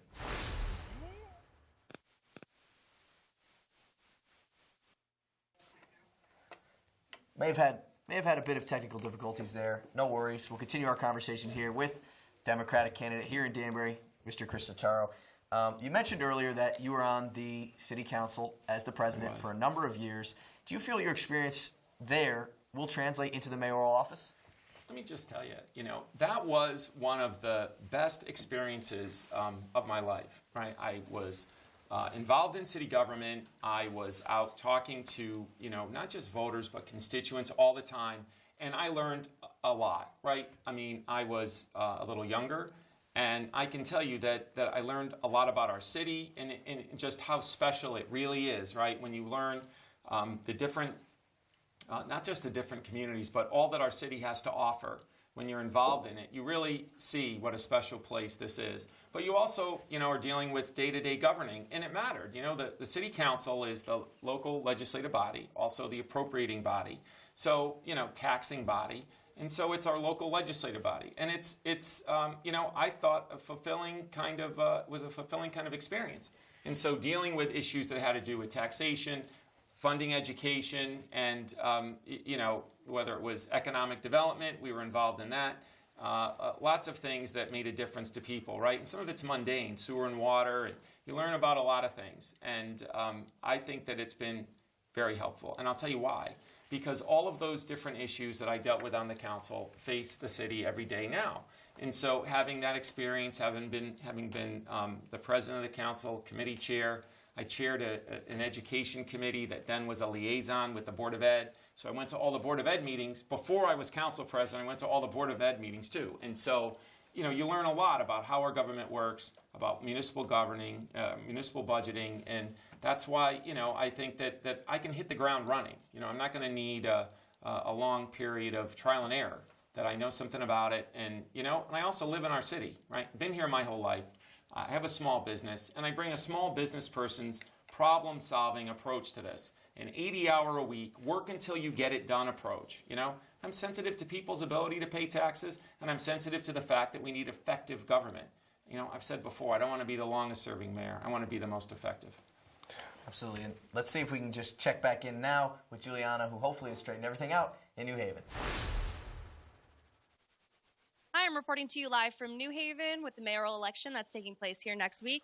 Looks like it's going to be a really tight race between Democratic candidate Justin Elicker and the Working Families Party candidate, incumbent Mayor Tony Harp. We also have Seth Poole on the ballot, who's running independent. Harp has been mayor of New Haven for the past 6 years, but was beat by Elicker back in September during the primaries. There's been a lot of animosity going on between the candidates, so it'll be interesting to see how it all plays out. Absolutely. And just a couple questions for you here, Juliana. Harp, she's under the Working Families ticket a week from tonight. How much of an obstacle might that be, being on the ballot as a third-party candidate? So being that New Haven has had Democratic mayors for the last over 60, 70 years, it's definitely probably going to be a little difficult for her, but it seems that she does have support in the city still, so it could go either way. Absolutely. And one final question for you here. Elicker, he did win a very close Democratic primary. Does his team feel that he can parlay that victory into a victory a week from today? His team definitely feels very confident. He's had a lot of support. He's been campaigning really hard, so they're definitely feeling positive about the election. Absolutely. Well, thank you so much, Juliana, and I'm sure we'll be checking back in with you a week from today for updates on that race. Just a reminder to everybody, we're joined here with mayor candidate, Democratic mayoral candidate here in Danbury, Mr. Chris Setaro. We thank you again for joining us. A few more questions for you here. We've seen on Twitter that you're an active supporter on gun control, calling on Mayor Mark Boughton to sign the letter from the U.S. Conference of Mayors to McConnell. Can you kind of give us some more information on that and why you're backing that? Yeah, I mean, we came across that, and we wanted to make sure that we sort of, looked into it properly. And we saw that when we contacted the U.S. Conference of Mayors that the mayor had not signed on to the letter. And so I can tell you that having been on our city council, our city has a long history of being actively involved in the U.S. Conference of Mayors. And so there was this proposal to lobby the U.S. Senate for some reasonable gun control on waiting periods. And, it was the kind of thing that made sense. And so many other mayors in the state of Connecticut signed on. And so we called on Mark Boughton to sign on. But, he said he was going to wait and see what Mitch McConnell did, well, we see what happened with that, right? It went nowhere, which was predictable. And so, I think that it's a reasonable proposal. And, waiting periods and, come on. These are, it's 2019. If we haven't seen by now, the horrors of sort of what can happen here in our country, I don't know where people have been. And so I think it's a reasonable proposal. We're for it. And the mayor didn't sign on. So I'll let the voters judge for themselves. But I think it's a mistake. Mr. Setaro, I want you to elaborate more on why you insist for developers to pay impact fees for housing. Yeah, I think that's a great question, and let me explain why. Because it's played out before us. There was a plan for that West Side development, and so they knew in advance, the city fathers, right, knew in advance this was a plan. And so it was a plan for the development out there, and it was mixed use. And the mayor said this in the debate, except the party left out, and he said it to the News Times too, the party left out is that once those developers started building housing, they didn't want to build some of the other things anymore, okay? There was supposed to be a whole plan up there for, public safety was going to be there. There was going to be a lot of different, commercial development. So now, most recently on the Matrix, part of that plan was to have mixed use and have commercial space. And, they want less commercial space and they want more residential housing. Surprise, right? Shocker. And so that's kind of what's gone on over the last 18 years. And so the zoning regulations were changed. And so they allowed for thousands of condo units there. And that's been the bulk of, it's not the only thing that's been built, but it's the bulk of what's been built. And so what I've said is this: if you know in advance that your economic development plan is centered around high-density residential housing, then it's incumbent upon the mayor to make clear that we ought to, be prepared for what's going to flow from that. That's the first thing, right? That we're going to have an impact on our infrastructure to the roads and to the schools. And so that wasn't done. And so how would we pay for those things? Because that's been some of our conversation tonight, right? How are we going to pay for these things? We're going to raise taxes? Well, one way, you have the developer contribute. That's how. Now, most recently, they asked the developer to pay $500,000, which is nothing compared to, the millions and millions of dollars that they made from these projects. But the bottom line is that, just now, 18 years later, did they ask a developer to contribute anything? And so what I'm saying is that, if now was the time to do that, I think there was always the time to do that, and it was from the beginning, so that we got ahead of this, not wait until there's a crisis in the schools and a crisis with our infrastructure. And so I think that it would have been important. This isn't, for every, somebody wants to build a house, they have to pay impact fees. What I'm saying is this was a huge development. These are thousands of units of condos. And so I don't think it would have been inappropriate for the mayor and for the city to ask these developers for concessions for things like roads, for schools, and for public safety. Because now it's the public, right? We're talking about what's our mill rate going to be. And I'm not proposing that we raise taxes. What I'm saying is that the people of our city would have been benefited if we asked the developers to make a contribution. And the fact that it wasn't done is something the voters ought to weigh when they vote on Tuesday. Mr. Setaro, you've mentioned at length your goal to, as mayor, take an active leadership role in our communities and to basically get those boots on the ground in your work as potential mayor. We asked Mayor Boughton the same question, and I'm wondering, what are you doing now as a mayoral candidate, and what do you plan to do in the future to strengthen both City Hall's relationship with Connecticut and WestCon students, and the relationship between Danbury and your WestCon residential students and commuters? WestCon has always played, I think, a significant role in our community. I think it's an asset. I think it's tremendous that we have Western Connecticut State University here, that we have the opportunity for our residents, right, to not only attend WestCon, but to benefit from its being here. There's a certain amount of commerce and activity that's generated here. It's an investment in our city. And so I think WestCon is really, a tremendous asset to our city. When I was on the city council, there was a committee called, and this might, apply to the future, called the Town Gown Committee, where we had representatives from the city and from WestCon, and that's one of the things that I would propose for the future, so that we have, good communication between the university and City Hall, that we have an inclusive politics, where the university is involved in city initiatives, and I think that it makes sense. As far as our campaign, look, let me just give us a plug, right, with WestCon.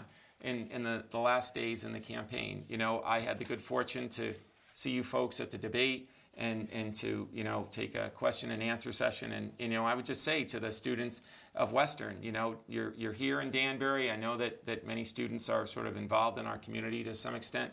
And so, maybe they want to be involved in the political process, right? Whichever campaign, to the extent that they're interested, playing a role in the last number of days, I would certainly put in a plug for us, right? To reach out and let us know. But I think that it's tremendous that WestCon is here. I would want to, strengthen the communication between the city and Western. We've seen over on the west side with the Ive Center that there's been sort of a change in the direction there, and to what extent that has necessarily been worked through with City Hall, I'm not sure. But in the end, I personally would want to have a very good relationship with the president of the university. I had met him. And I do think that you're right, that WestCon is really adds a lot to our quality of life here in the city of Danbury, and it's an untapped resource, right? I mean, here we are, in the 7th largest city. We have this tremendous university that has such a terrific business school, among other things. And so, I would definitely want to strengthen the bond between the university and City Hall. Absolutely. Well, we want to thank you so much for giving us some of your time in these busy last few days leading up to the election, Mr. Setaro, and we wish you luck on Tuesday night. Thank you very much. Appreciate it. Thank you. Coming up, legal expert Dr. Casey Jordan and making sense of impeachment. Your sneeze produces 5,000 bacteria-filled droplets, and they can travel 10 feet. So sneeze into your sleeve, and you'll reduce the spread of infection. Get the facts. It's good for you, Connecticut. It's good for all of us.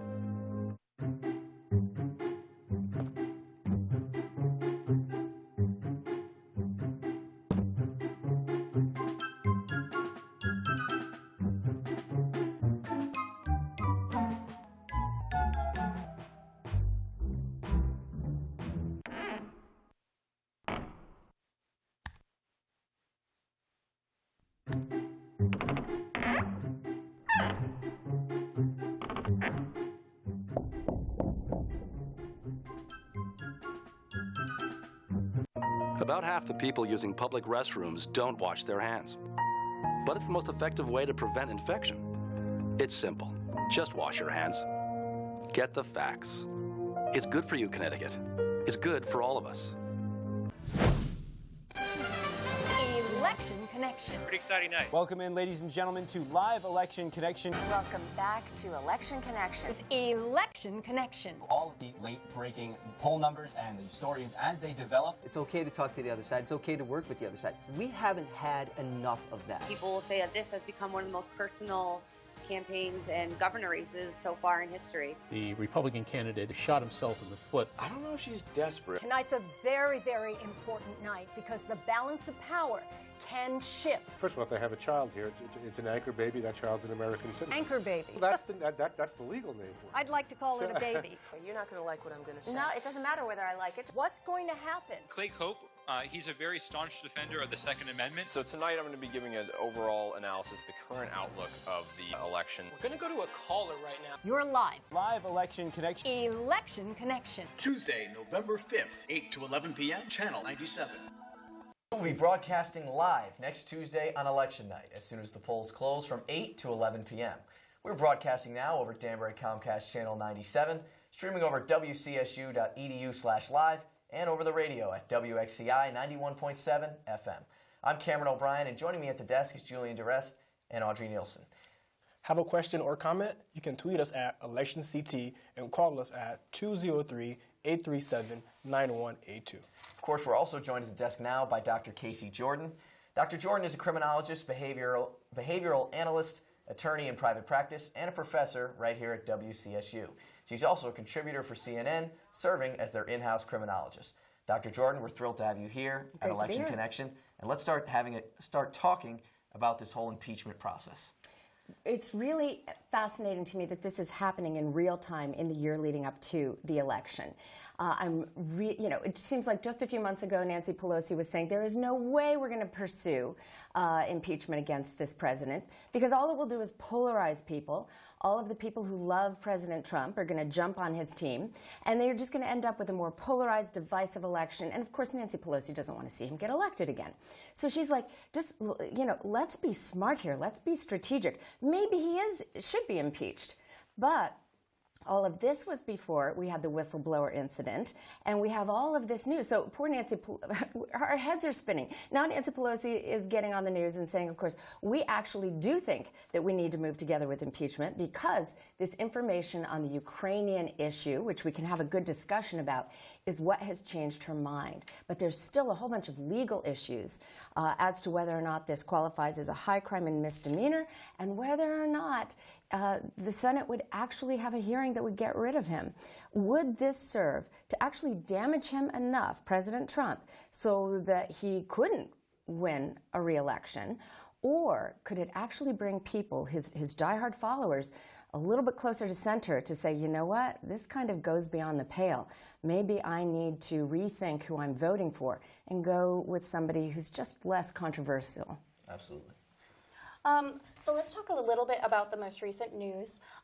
Nancy Pelosi and the members of this impeachment investigation have officially put forward the resolution a couple hours ago today that is going to, pending the vote in the House, set down the rules of this ongoing inquiry into whether or not they're going to file articles of impeachment moving forward. Right. Of course, Nancy Pelosi has argued that they're under no legal obligation to vote on whether or not to file articles of impeachment at this time to do the investigation, but some feel that she's doing this to appease an accusation that Democrats have been doing this kind of on the sly. What do you guys think about that? For me, I think that it's certainly interesting timing. Of course, the 2020 election cycle, it's coming right around where we'll be electing, whether it's a new president or Donald Trump, obviously the incumbent. For me, it's definitely interesting to see how it's all kind of coming together in a general thought, as I'm putting out here. It's how it's all kind of coming together, and it certainly is important, I think, in this day and age to see something like this out and to see, make sure we check our P's and Q's and dot our I's, T's and I's, and see, what really went on here, and is there grounds to complete an impeachment process? Since the beginning of the election, Trump has been controversial, and he has the diehard fans, or you want to say voters, who have been blind to his accusations. I don't believe that he will get impeached due to the Senate, but I guess we'll see.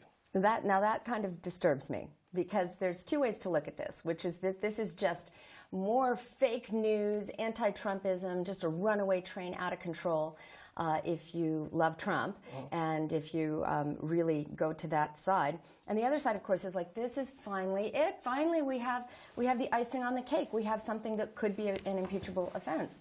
And a lot of people are confused about what this is. So let me kind of give you a rundown of how we got here. A few weeks ago, maybe about 2 months ago, Trump gave a personal order to Congress to freeze $400 million in aid to the nation of Ukraine. And just a few days after that, he's hanging on to this prospect of freezing the aid. He calls up their president, President Zelensky, and then he asks him to open up a corruption investigation, as you now know, on the son of his leading Democratic opponent, Joe Biden's son, Hunter Biden. And, you have to understand that at this point, we really only reserve impeachment. And we had a whistleblower come forward with the contents of that phone call.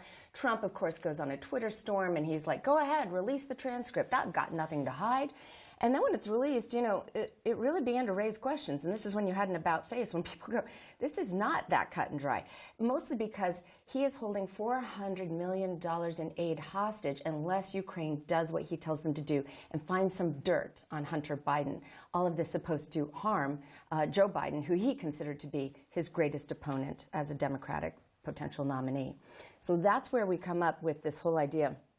Impeachment is really only reserved for there's times and this is the phrase, magical phrase in law and criminology, high crimes and misdemeanors. And a lot of people are just going, oh, it was a phone call. It's not a high crime or misdemeanor. You know, it's not like he killed somebody in the middle of Park Avenue like he promised to do, you know, being a little facetious. But it really just kind of comes down to, can we get a proper process going on? You know, the House is easy, but will the Senate actually turn a blind eye to process and go, it doesn't matter, we're keeping our president, there's no way that we're going to impeach him? Or will they actually, as you suggested, follow the letter of the law to the T and do what's right instead of what's political? I think that's interesting to consider, especially as we're looking in a very partisan time. People may be trying to reinterpret what they consider the law to be.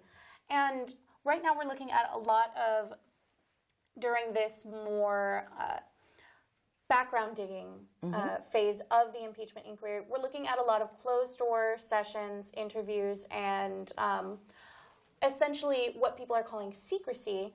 And my question for all of you is, what do you guys think the role of secrecy plays in an investigation before essentially charges are levied? Is it important to have a phase of this legal process where they can have witnesses come in and not be taken into the partisan storm? I think it's incredibly important. I mean, we have seen, let's take it out of the impeachment zone and just think about a court of law. How many cases have we seen where you couldn't get an impartial jury because of all of the information that came out about the case, some true, some not true, we don't know because there hasn't been a trial, and it has tainted people to the point where you can't get an impartial jury?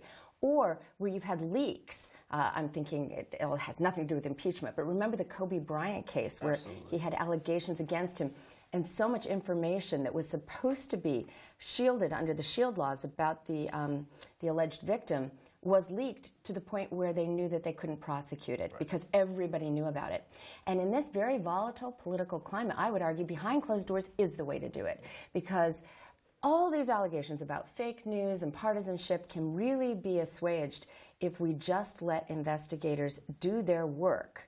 And let's trust that they're being ethical and doing it properly and following the process properly.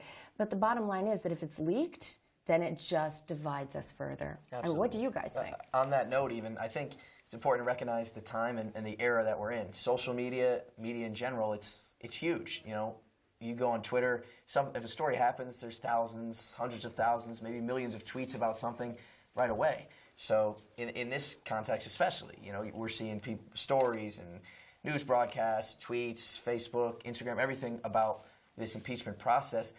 Things get skewed. And of course, people on Twitter, they have agendas. News networks have agendas. People on news networks and people on Twitter and on social media, they have agendas. So they're pushing forward a narrative that they see fit, that they see right. And of course that's going to skew people's thoughts. Of course that's going to get in people's head.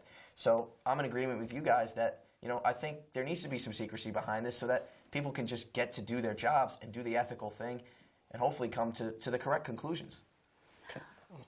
Well, I'm worried. Well, there are two things that have to happen next. And what happens next is you're going to have a political war. I mean, we're seeing it right now in real time, even today. Right now, it's largely up to Trump to prove that his actions were not an abuse of presidential power. And on the other side, the responsibility is going to lie with Congress to submit that article of impeachment, and then we're going to see what happens during this investigation, try to keep it clean, try to keep it behind closed doors. But remember, what has to happen is that they have to decide which articles of impeachment he actually violated. Okay, so high crimes and misdemeanors is the first step, and the second step is let's actually nitpick and get down to which things we can actually accuse this president of if we want to proceed. And a lot of observers have noted the following. I've got 5 that I've noted. He could be hit with justice and abuse of law enforcement institutions, and also possibly, let's see, prosecution of political opponents, abuse of foreign policy authorities, efforts to obstruct or impede congressional investigations, and the ultimate one is lying to the American public, which is what people who don't like our sitting president argue is the whole theme of his presidency. So if they even just go for lying to the American public, if they just go for that one, I'd love to poll you guys and tell me whether or not you think that they could actually get him on that? Well, I certainly think there's grounds for that, no question about it. You know, obviously, I think as the American people, we all look at the president as somebody who holds a higher ground. We hold a higher standard. You know, he holds a higher standard than everyone else. And we all want to believe that we can trust our president, that he'll make the right decisions and he'll do what his job is, which is to, you know, make actions and push forward policy that benefits the American people. And for me, if it is true that, you know, hey, did he lie to the American people? That's something for me that I don't think I could look past. Are you concerned about the $300 million in aid that he held over Ukraine's head and he froze, basically strong-arming them, blackmailing them, if you will, and saying if you don't do this mudslinging, dirty job investigation on Hunter Biden, then you don't get your aid? I mean, is that something that disturbs? The timing is too. Julian, what do you think? I hate to cut you off, Go ahead. actually, but we do have a caller on the line right All now. right. We'd love to go to Joe from Danbury. Welcome to Election Connection. Can you hear us? Yeah. Okay, so Joe. I'm watching the show on your live stream, and I had a question for the lawyer about the impeachment process and what the Democrats hope to gain if the Republican Senate, predictably, will not convict President Trump. Are they hoping that they can at least move the needle on some independence and maybe get a political gain in the upcoming election, or do you think this will actually boost President Trump's popularity when he gets exonerated, so to speak, by the Senate? That's my question. That's a great question, and I'll go up the line. The reason I like your question is because it actually invokes the behavior analyst in me more than the lawyer. So I actually think that if it goes to the Senate for a hearing, it will fall flat. I don't think that the political temperature in our country right now is such that they will let their president be impeached and removed from office. You should know there have been 3 different impeachment processes in our history. Andrew Johnson in 1865, and then the 2 within my memory, which of course include Nixon. I think I was 10 years old when I saw his resignation speech, and of course Clinton. And no sitting president has actually been removed from office. So we've had impeachment proceedings brought against them, but nobody's actually been taken out because of course Nixon resigned. Clinton survived it, but it definitely damaged his reputation. So that takes us to the behavioral aspects of reputation damage. And really, I think it comes down to 2 different personality types. There are going to be people who are what I like to call the German word Flock. And Flock simply means they are like pegs in the ground. They are posts. They are unmovable, irascible. They cannot be changed. And quite seriously, the whole impeachment process will only serve to make them love their beloved president, and nothing, I mean, it's like la, la, la, la, la. There is nothing you can say or do that will turn them against their beloved leader.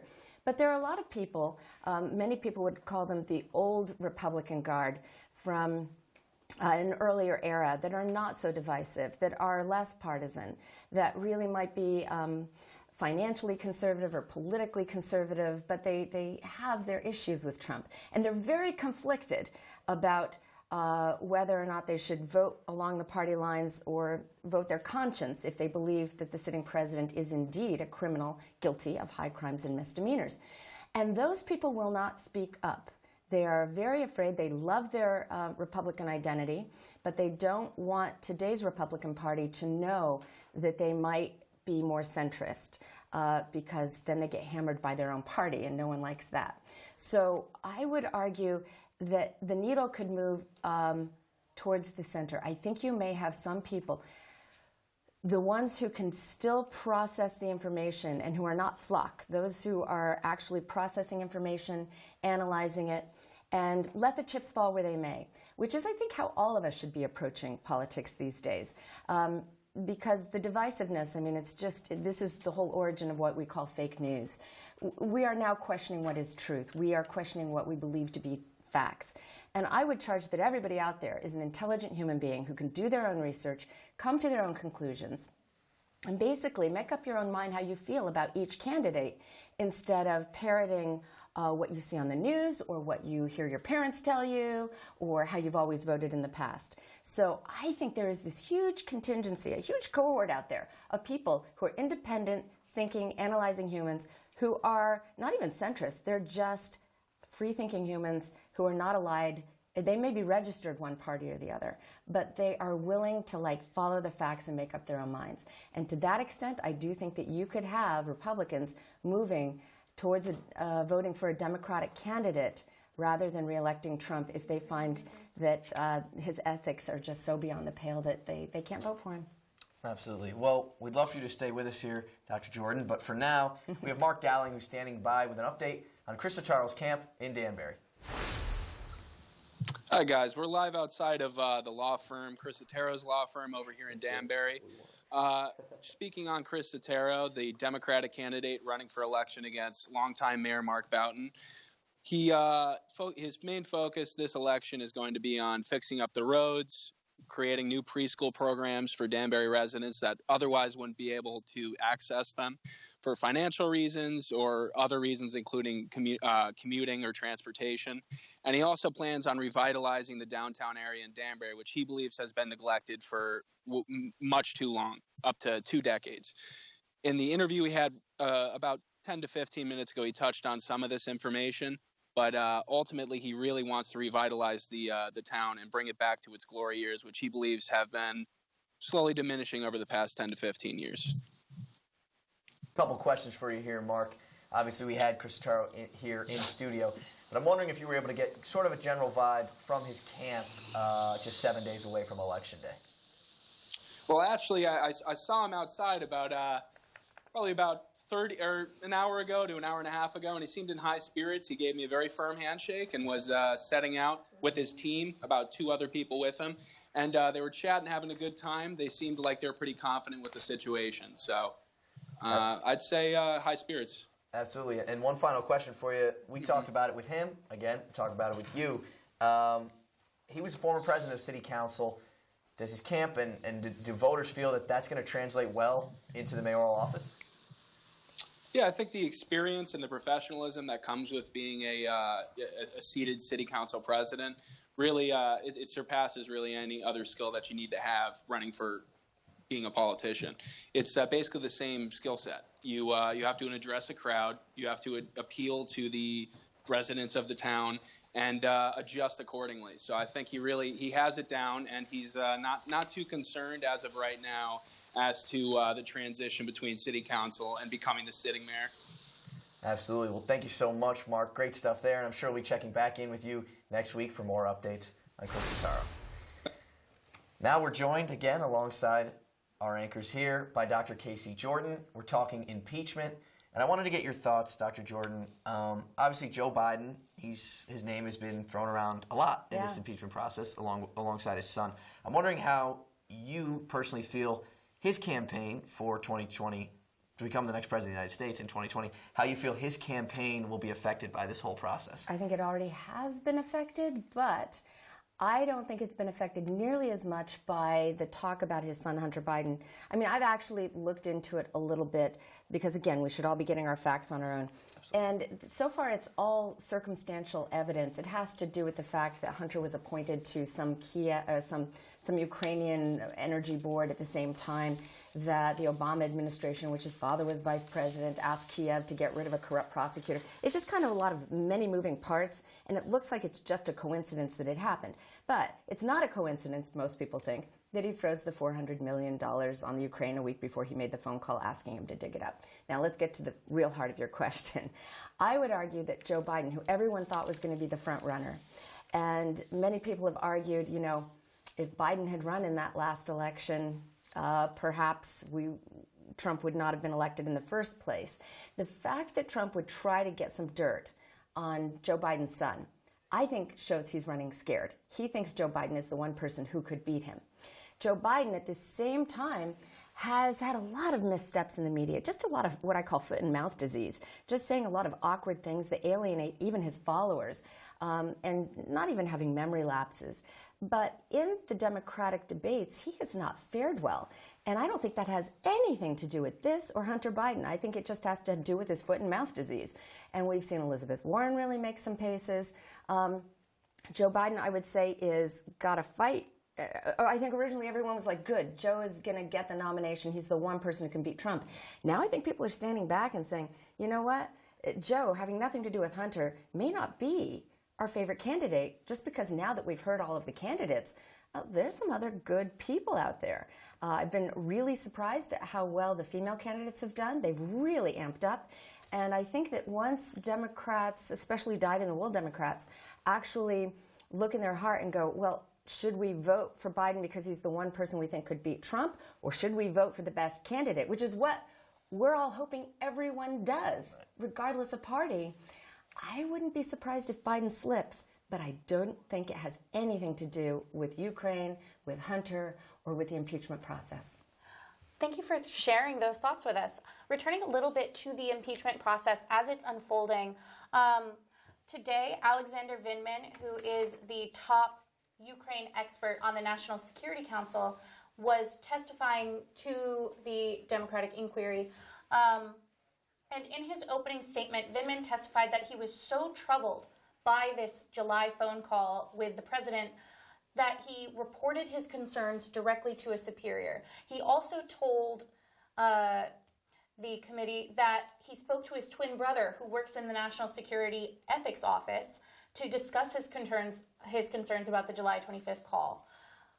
He's basically reinforcing what we already know, that there were people on this call who had serious ethical questions about it.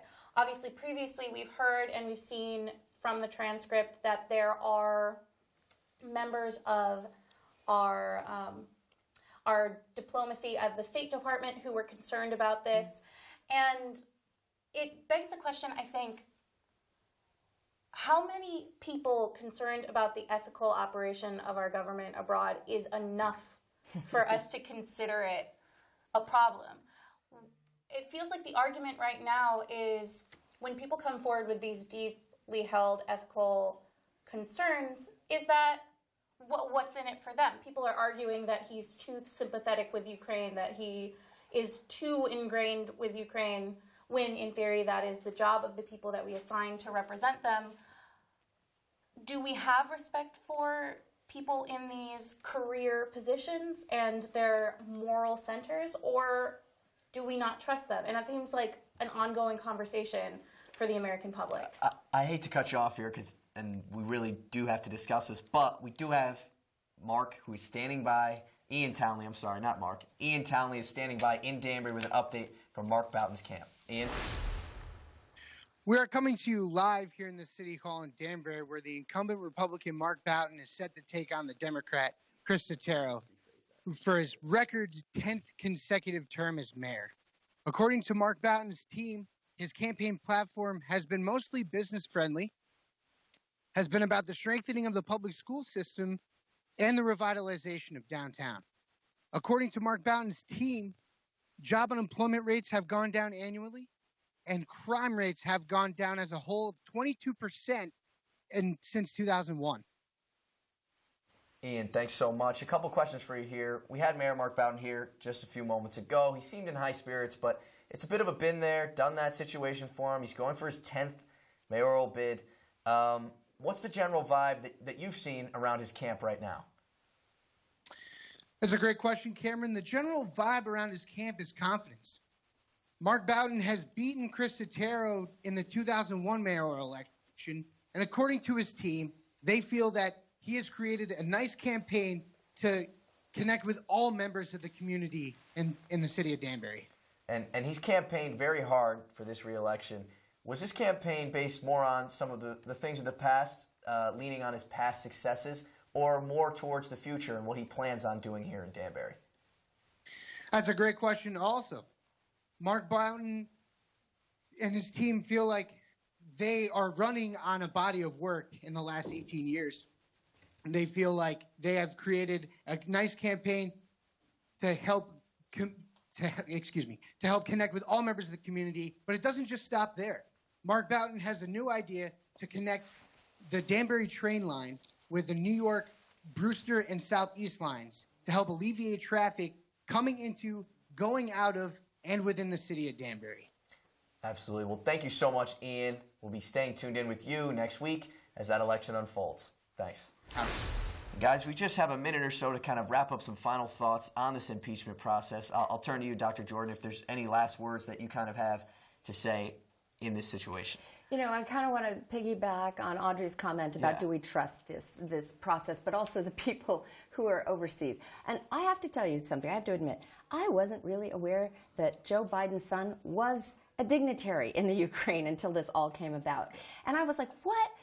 Because one thing, let's go back to behavioral assessment, that really irks the American public is cronyism and nepotism. It wasn't Andrew Jackson who said, to the victor go the spoils. When you become president, you have to clear house and hire whoever you want. I would love to see that go away no matter who is elected in the next election. Absolutely. It just looks bad when your own family are appointed to these very close positions. Yeah. Well, on that note, we thank you very much. You've been watching Election Connection, Western Connecticut State University's live news and election coverage. I'm Cameron O'Brien. And I'm Julian Duress. Thank you so much for tuning in. We'll see you guys next week.